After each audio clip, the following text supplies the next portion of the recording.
Welcome back. You're still watching the Afia Morning Show this Monday morning, the 29th day of September 2025. I'm Nathalie Uku, of course, and Oji is here. Oji, hi. It's been a restful weekend. I hope. Good morning. Restful. Yes, I hope it has. Good morning. Been. It was actually, but at the same time, back and forth on the road, trying to do what I have to do. Mm-hmm. And yes. how is it coming along? Thank God, everything is falling into place. Mm-hmm. Yes. Yeah, some people are always wondering why I keep asking this question. So if it's not too personal, if it's not too private, maybe you can share what you're really just the preparation of my dad's burial. So which is meant to happen in November, first week, right? So just trying to prepare and make sure that everything is in place before then. So that's literally that, though. So. I mean, I admire your strength. You're still doing that and also coming to work. Well, a man has to do what a man has to do, right? Yeah. So I'm just here. So you're now Diopa. Well, seems so. The baton, the mantle is now passed to Oji Nwachukwu. So Oji Nwachukwu, as you stated, well, let me just shut up. So now you can add the last Oji to your name. So it's now Oji Nwachukwu Oji. Yeah, but you're really so strong. And I mean, Afia TV, as much as we would always stress you, we're also going to be there, of course, to support you. And thank you. We also recognize the weight on your shoulders, and we're happy that you've been able to summon the strength to continue to Thank you, Nathalie, and thank you very much, Afia TV. Yeah, family. And thank you very much, Oji. You're welcome. Thank you very much. So yes, it's not been quite shiny, but yeah, somehow we have to keep pushing. And as much as we would love to talk about it for the whole show, I mean, that's the thing about the work. It just keeps going. But at the end of the day, when the time is here, we're going to be there to support. Thank you very much. Yeah. So once again, happy Monday. Thank you once again to all our viewers for supporting Afia TV and always waking up, of course, and catching up with us. I don't know what the days would be like without anybody watching. Just imagine speaking to yourself. Yeah. That's like you're mad. But doesn't it feel like we're crazy? I mean, just talking to cameras.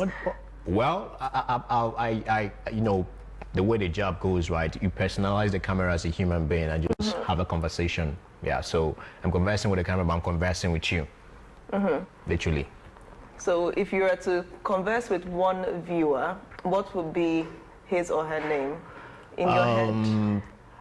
I've not personalized or put an individual in my head, because if I do that, then I'm getting too personal, and the kind of conversation we're going to be having might be, well, somewhat not aligning, because I know how I'm around my friends, right? And I know the kind of conversation we used to have, and how we are open to having or talking about anything and just everything, by the way. So that would be awkward, by the way.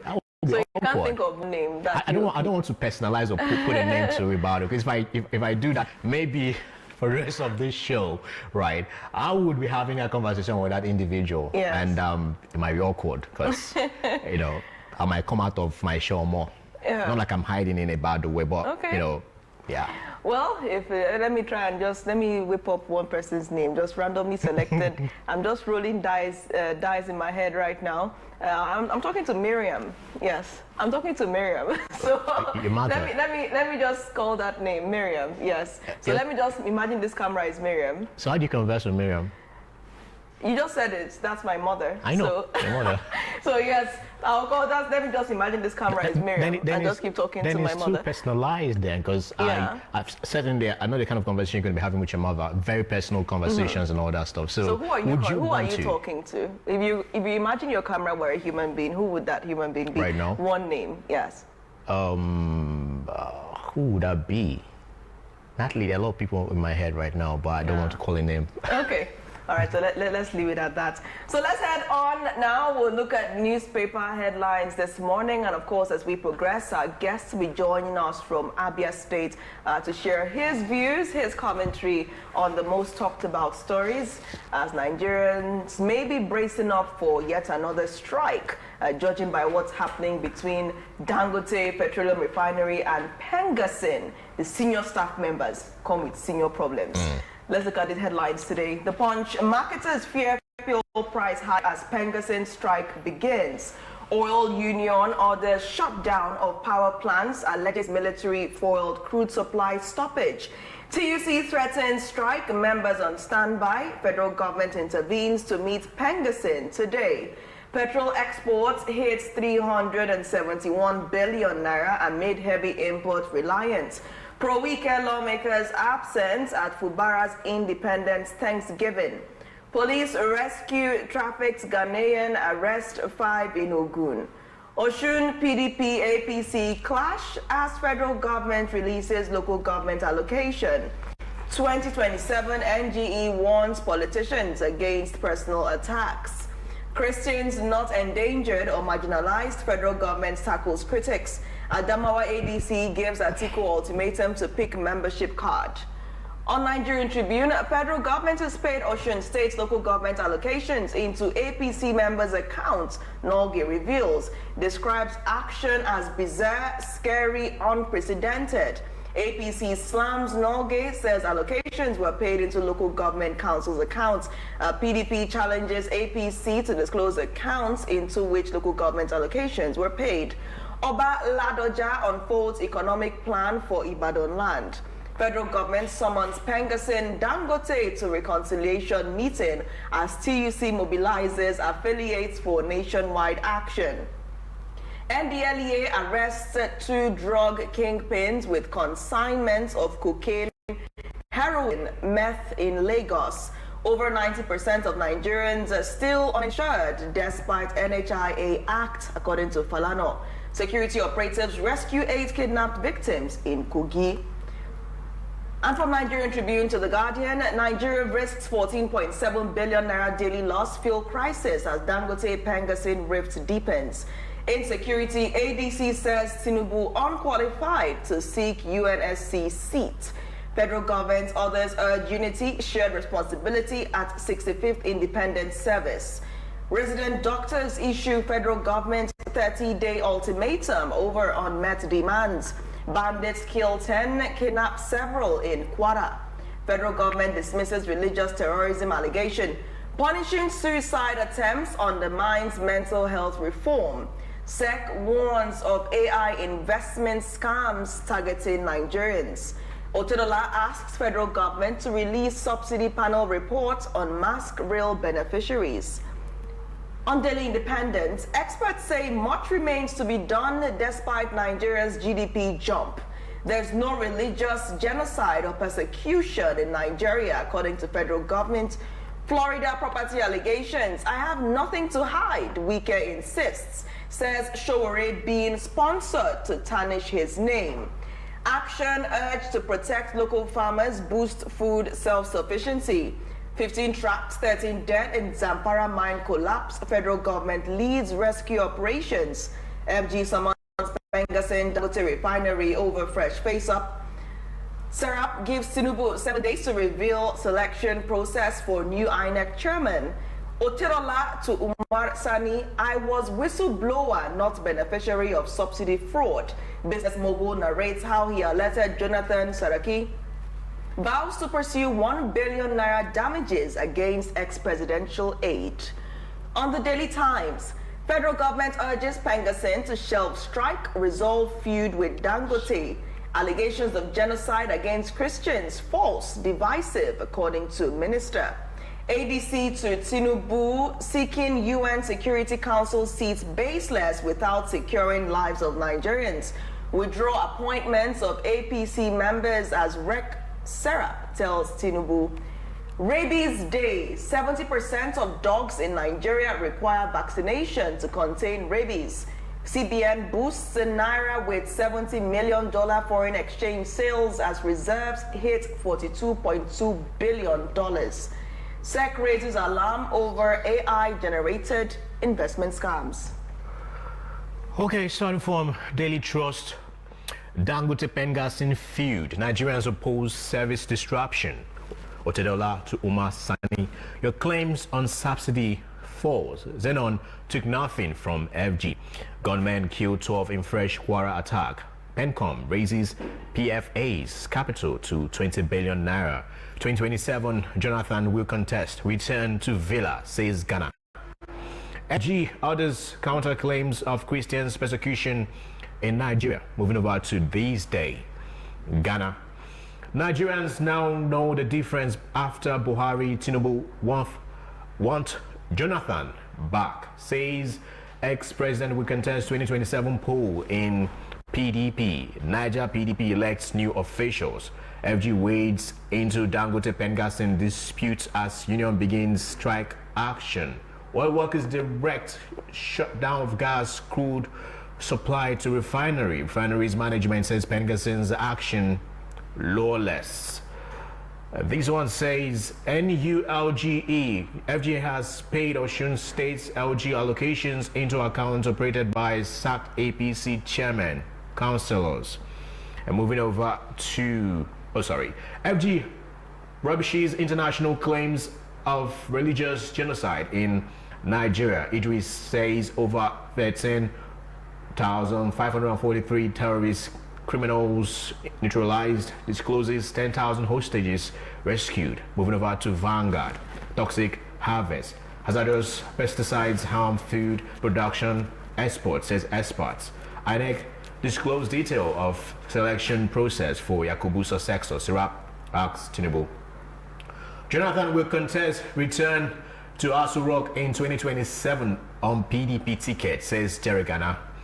Nigeria suffering bleeding at 65, attributed to Raf Obioha.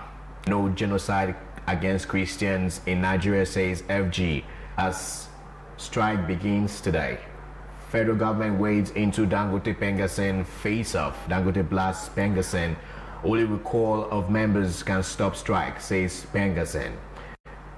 Editors to security agencies. Stop misusing Cybercrime Act against journalists. Customs commences one-stop shop cargo clearance. Ponzi. SEC raises alarm over AI-generated investment scams. Moving over to Nigerian News Direct.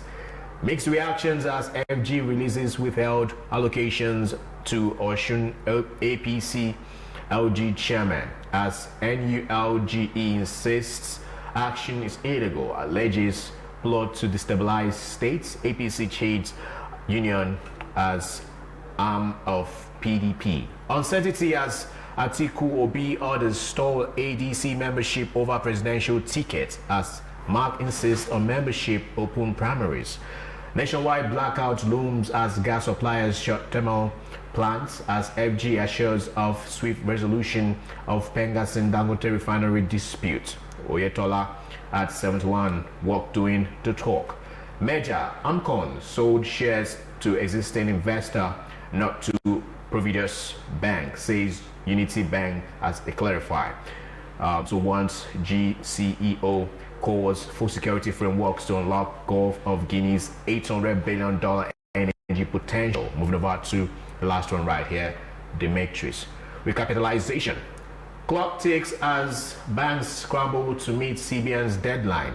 10 NGX listed banks raised 2.04 trillion naira in H1 2025, says PwC. How the banks rank from capital market rights issues order. Several banks in race against time to meet CBN's deadline. Zamfara mining collapse. Aleke unveils FG satellite surveillance move. Debunks death of 100 miners. FG wades into Dangote refinery Pengassin face-off to hold choose meeting with warring parties today. TUC to join Pengassin in nationwide strike. Pengassin has reaffirmed its decision to unleash terror on Nigeria's Dangote refinery. FG refutes false claims of religious genocide in Nigeria. Fraudsters using AI-generated celebrity endorsements to deceive investors, says SEC, as Yakubu bows out. Sirap charges Tinubu to disclose appointment process to new INEC chairman. And lastly, Russia launches 12-hour onslaught on Ukraine. Civilian casualties mount. All right, really interesting headlines there, Oji. I think we'll start from one that is actually causing a lot of panic right now in the States and, of course, in Nigeria as a whole. Dangote versus Pengassin. We're seeing this industrial dispute Linger. Pengassin is making some serious allegations. Dangote debunking allegations. Pengassin, if you recall, came out and said earlier that Dangote had sacked the Nigerian workers at the refinery simply because of their affiliation with the union, their membership of the union. Dangote, on its part, came out and clarified, saying that they were only carrying out some restructuring to checkmate any kind of sabotage. Yeah, so certain sabotage in certain quarters, right? So you have them giving different accounts. Ultimately, Pengassin is now saying that they want to start their strike today. Federal government is saying it's intervening. What do you think would be the aftermath of such an intervention? Well, the intervention could have happened earlier. You know, we've been calling out for on FG to intervene and trying to fix this mighty problem. You know, whenever the elephants are struggling and fighting, it's always the grass that is suffering. And right here, the grass are the people, the citizens of Nigeria. You remember what happened on September 9th? That Tuesday, everywhere was shut down, you know, because of this same issue, and it's still lingering, by the way. Well, I understand from Dangote's perspective, a man trying to protect his business, right, is a capitalist. What do you expect? But Pengassin, on the other hand, yes, union, as I stated, is very important. Dangote, you know, relieved up to 800 workers, right, relieved them of their duties and cited reorganization. And from the grapevine, they are about to employ 2,000 expatriates, mainly Indians. And so now my question is, what's in Dangote they do? Is it good? Right? So now this is where union comes to play. You have to protect these workers. These are the people who have put in their bloods and sweats all this while to get this refinery running. And you just don't do away with them, you know, just like that. Well, so it's rightful for the government, FG, to weigh in right now and trying to resolve this issue. And Pengassin saying that if they don't recall these members, right, back to Dangote and refinery as workers, by the way, that they are going ahead with their strike. Well, I think the big question as well for many Nigerians is, does Pengassin have the right to short supply? Yeah, of crude and gas to Dangote. Exactly. Let's go on a quick break now. When the monitor returns, we'll be connecting with our special guest, sharing, of course, his input on the review segment today. Please stay tuned. Thank you for staying tuned. You're still watching the Afia Morning Show. Of course, this show is reaching you live from the coast city of Enugu, Nigeria. We're still assessing headlines this morning, and joining us now from Abia State is Comrade. Of course, we have Comrade Nelson Nwafor, who is the Executive Director, Foundation for Environmental Rights Advocacy and Development, FENRAD-Nigeria. Comrade Nelson, thank you so much for joining us this morning. Thank you for having me. It's been a long time. It looks like we took a holiday. Yeah, I know. You have not been bringing me on board. I'm always available. Okay, so now you're on board. What do you have for us? A lot of good things. When we finish the program, we can have that side talk. Awesome. Okay, so let's take a look at, well, the major headline now, which of course involves the industrial disputes between Pengassin and Dangote Petroleum Refinery. Could you give us your informed input on this back and forth? Pengassin on one side threatening to go on strike, as a matter of fact, today, and Dangote saying its directive is lawless. And we see the bold red ink in its release. Where do you stand on the ongoing debacle between the two of them? I actually support what Pengassin is doing, because, you know, we've been conversing for local content, and then we have a local content law. We even have a local content development board that is in place. That is it's all about ensuring that communities and individuals who are part of the oil producing area or the community are also captured involved, and then also to ensure that Nigerian people also involved in the processes of the engagement of cross operations of multinational firms, oil firms, and other international agencies. And that is what the local content is talking about, bringing our people on board, ensuring that our people are actually involved, participate in these processes. And it is also very unfair for Dangote refinery to come up almost at the operation of this refinery, come up to say, I'm going to lay off a very huge number of workers in a country where there's an economic instability, in a country where the workforce it is not available. So the Dangote refinery action, it is inhuman, it is insensitive, and the campaign should be joined by all Nigerians, not only the PENCASIN, the Nigerian Labour Congress, and other community actors and civil society groups should raise our concern. Those people we are laying out now, where are you taking them to? There's a scarcity of jobs in the labor market right now, and governments are not creating jobs. And these people are people that have suffered, that have helped you to build all this refinery to this level of its operation.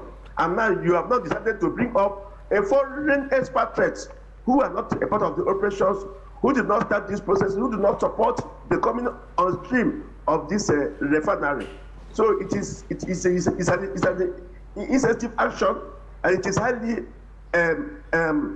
condemnable. And I support the action by PENCASIN to drive this process to ensure that they shut down all the whole operations until Dangote refinery return back to the status quo and have a very robust conversation so that they can integrate these workers back to the workforce. If they want to improve their capacity and their knowledge in the workforce, they will organize trainings and capacity building for them so that they can begin to work ultimately to not to let them off and ask them to go without creating an alternative for them to be meaningfully engaged, especially in a country where there's economic instability and a high level of unemployment. So we are supporting what PENCASIN is doing, and we are asking that Dangote refinery to return back to the status quo. Okay, Comrade Bring Nelson. back to work and also engage them. And also for the federal government to be actually involved in this discussion. We are talking about the labor force. Thank you. Okay.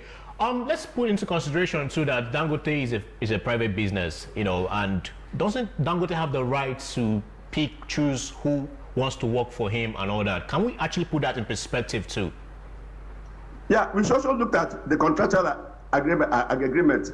How did these people came to force? What was the binding contractual work agreement that really brought them to force? How did they get involved? Because I know why PENCASIN is fighting, because there could be some legal agreement that Dangote refineries has already breached in the terms of contractual terms.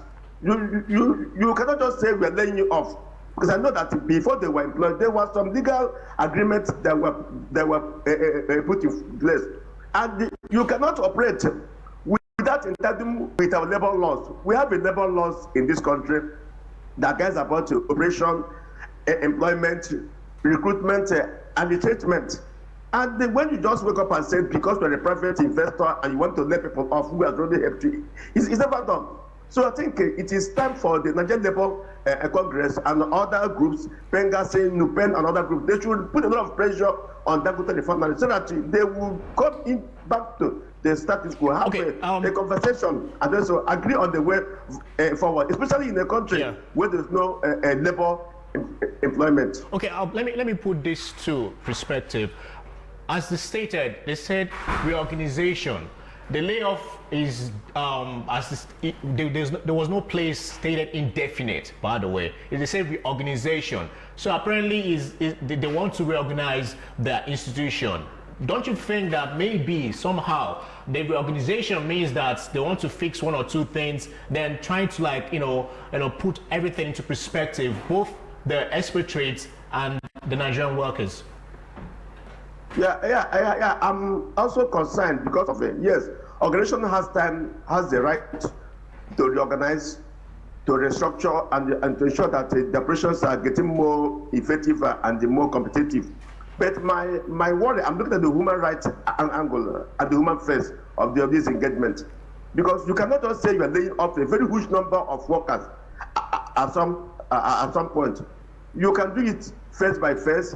We are trying to lay off 100 people. We want to retrain them. We want to restructure. We want to agree on something. And it still boils down to the issue I raised earlier on.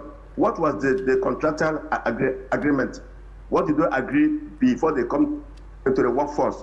Because it is from that agreement that really binds them, that will also guide the companies decisions about restatement and the recruitment, although they have right to say we want to lay off the workers, but it has to have a human face, and it has to be in tandem with our national labor laws.